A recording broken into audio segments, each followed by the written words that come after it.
पुण्य विश्वासी इस व्रत के करने से निश्चय मुझे भी संतान की प्राप्ति होगी।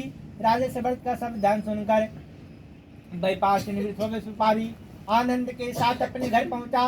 उस वर्ष ने अपनी पत्नी लीलावती से संतान देने वाले उस व्रत का संपूर्ण वितरण का सुनाया और स्वयं संकल्प किया कि जब मेरे संतान होंगे तब मैं इस व्रत को करूंगा। एक दिन उसकी पत्नी लीलावती आनंदित हो संसारिक धर्मों से प्रेरित होकर भगवान श्री सत्यनारायण की कृपा से गर्भवती हो गई। 10वें महीने में उसने एक सुंदर कन्या को जन्म दिया। दिनों दिन वह कन्या इस तरह बढ़ने लगी जैसे शुक्ल पक्ष का चंद्रमा बढ़ता है। कन्या का नाम कलावती रखा गया।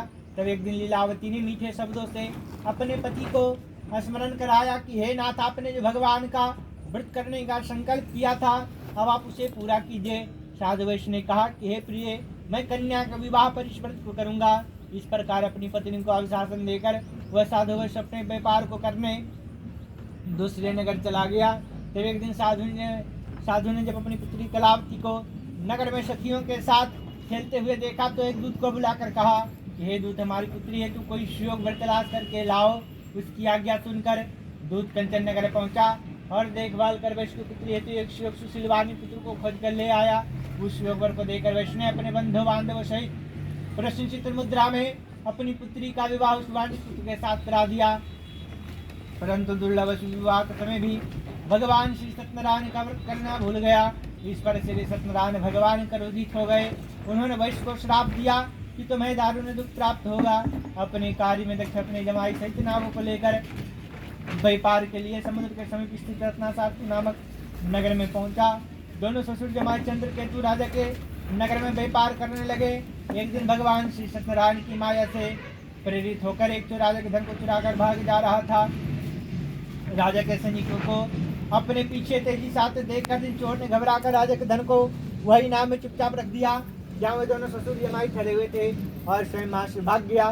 जब सैनिकों ने वैश्य के पास राजा के धन को रखा हुआ देखा तो दोनों को बांधकर राज दरबार में ले गए और राजा के समीप उन दोनों ससुर जमाई को ले जाकर बोले कि हे राजन, हम ये दो चोर पकड़ कर लाए हैं, देख कर आज्ञा दे। तब राजन की बात सुने भी नहीं, उन्हें कारागार में डालने की आज्ञा दी दी। इस प्रकार निर्दोष होते हुए भी राजा की आज्ञा से उन्हें कठिन कारावास में डाल दिया गया तथा उनका सारा धन भी छीन लिया गया। श्री सत्यनारायण भगवान के श्राप के कारण साधु वैश्य की पत्नी लीलावती एवं पुत्री कलावती घर पर अंतर्दिग्ध हुई। उनके घर में रखा धन चोर चुरा कर ले गए।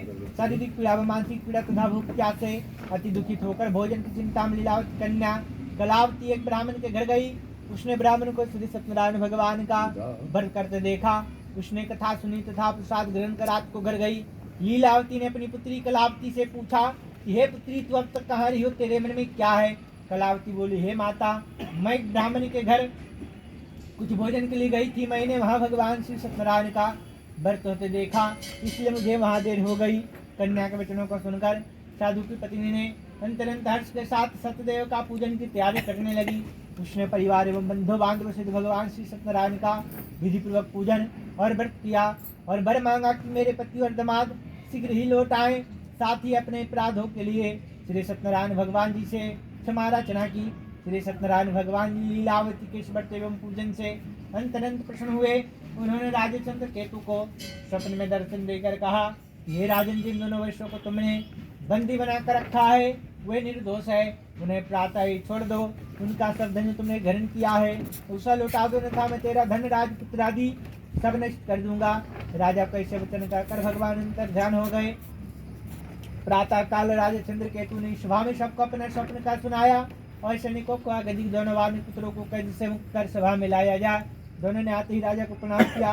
राजा ने कोमल वचन में उनका सत्कार करते हुए कहा कि हे महान भुवा, तुम्हें दुर्लभ ऐसा कठिन दुख प्राप्त हुआ है, अब तुम्हें कोई भय नहीं, अब तुम मुक्त हो।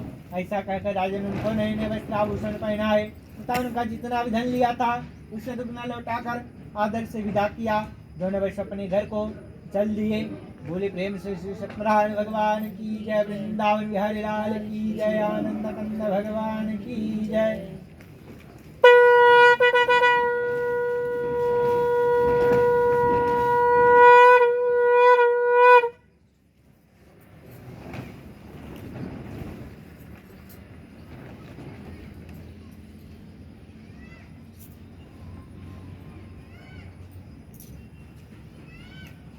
श्री सूत जी बोले कि वैष्णव मंगलचार करके यात्रा आरंभ की और अपने नगर को चला।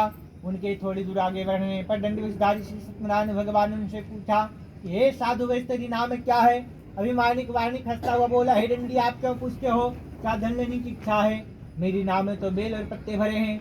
वैश्य का कठोर वचन सुनकर दंडवशधारी श्री सत्यनारायण भगवान ने कहा कि तुम्हारा वचन सत्य हो। ऐसा कहकर दंडी वशधारी वहां से चले गए और कुछ दूर जाकर समुद्र के किनारे बैठ गए। दंडी महाराज के जाने के पश्चात वैष्णव क्रिया से निवृत्त होने के बाद नाव को ऊंची देकर चंबा किया तथा नाव में बेलपत्ते आदि देकर मूर्छित हो जमीन पर गिर पड़ा। मूर्छा खुलने पर शोक प्रकट करने लगा। तब उसके जमाई ने कहा कि आप शोक ना करो, यह दंडी महाराज का श्राप है, अतः उनकी शरण में चलना चाहिए, तभी हमारी मनोकामना पूर्ण होगी। जमाई का वचन सुनकर वह दंडी महाराज के पास पहुंचा और अंतरंग भक्ति भाव से प्रणाम करके बोला कि मैंने जो आपसे असत वचन कहे थे उनके लिए क्षमा प्रार्थी हूँ। ऐसा कहकर वह बहुत दुखी होकर रोने लगा। तब दंडी भगवान बोले कि हे वाणी पुत्र, मेरे श्राप से बार बार तुझे दुख प्राप्त हुआ है, तू मेरी पूजन से विमुख हुआ है। वैष्णव ने कहा कि हे भगवान, आपकी माया से ब्राह्मण आदि देवता भी आपके रूप को नहीं जान पाते, तब मैं ज्ञानी भला कैसे जान सकता हूँ? आप प्रसन्न हुए, मैं अपनी समर्थ के अनुसार आपकी पूजन करूंगा। मेरी रक्षा करो और पहले के समान मेरी नौका को धन से परिपूर्ण कर दो। उसके भक्ति के वचनों को सुनकर श्री सत्यनारायण भगवान प्रसन्न हो गए। आकाशवाणी हुई कि हे वैष्णवी, श्री सत्यनारायण भगवान प्रसन्न हो गए और नाव को धन से परिपूर्ण कर दे। वो भगवान श्री सत्यनारायण का पूजन कर साथियों सहित अपने नगर को चला। जब वो अपने नगर के निकट पहुंचा तब उसने एक दूत को अपने घर भेजा। दूत ने वैश्वगढ़ जाकर उसकी पत्नी को नमस्कार किया और कहा कि आपके पति अपने दामाद सहित इस नगर के समीप आ गए हैं। लीलावती उसकी पुत्री कलावती उस समय भगवान श्री सत्यनारायण की पूजन कर रही थी। दूतों के वचनों को सुनकर साधु की पत्नी ने अनंत हर्ष के साथ सत्यदेव का पूजन पूर्ण किए बिना ही अपनी पुत्री से कहा कि मैं अपने पति के दर्शन को जाती हूँ, तू कार्य पूर्ण कर शीघ्र ही आ जाना। माँ के जाते ही पुत्री कलावती पूजन एवं प्रसाद छोड़कर अपने पति के दर्शन को चली गई। प्रसाद की अवज्ञा के कारण सत्यदेव ने रुष्ट होकर उसके पति को नाव सहित पानी में डुबो दिया। कलावती अपने पति को न देखकर रोती हुई जमीन पर गिर पड़ी। अपने जमाई पुत्री की दशा देखकर साधु वैश्य बोला, हे प्रभु, मुझसे या मेरी परिवार से जो भूल हुई है उसे क्षमा करो। उसके दिन वचनों को सुनकर सत्यदेव भगवान प्रसन्न हो गए।